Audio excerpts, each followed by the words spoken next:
মে come in sir? হ্যাঁ আসো, তুমি কি ইন্টারভিউ দিতে আসছো? জি জি, আমি ইন্টারভিউ দিতে আসছি। তোমার ফার্স্ট কোশ্চেন, বলো তো এশিয়ার মধ্যে শ্রেষ্ঠ কবি কে? রবীন্দ্রনাথ ঠাকুর। বাহ, খুব সুন্দর খুব সুন্দর। তোমার সেকেন্ড কোশ্চেন, বাংলাদেশে একজন দেশপ্রেমিকের নাম বলো। আছে তো অনেকজন, এই যেমন শেখ মুজিবুর রহমান। বাহ, জিনিয়াস জিনিয়াস। তোমার থার্ড নাম্বার কোশ্চেন, বলো তো বাংলাদেশ কবে স্বাধীন হয়েছে?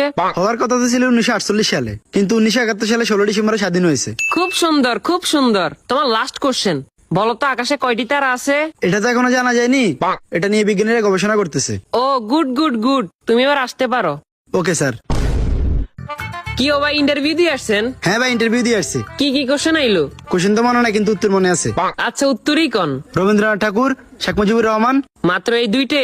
না, আরো দুইটা আছে। আচ্ছা কোন? 1948 সালে হওয়ার কথা ছিল, কিন্তু 1971 সালে 16 ডিসেম্বর হয়েছে। এখনো জানা যায়নি, এটা নিয়ে বিজ্ঞানীরা গবেষণা করতেছে। থ্যাংক ইউ ভাই, thank you. May I coming sir? আসো। তোমার নাম কি? রবীন্দ্রনাথ ঠাকুর।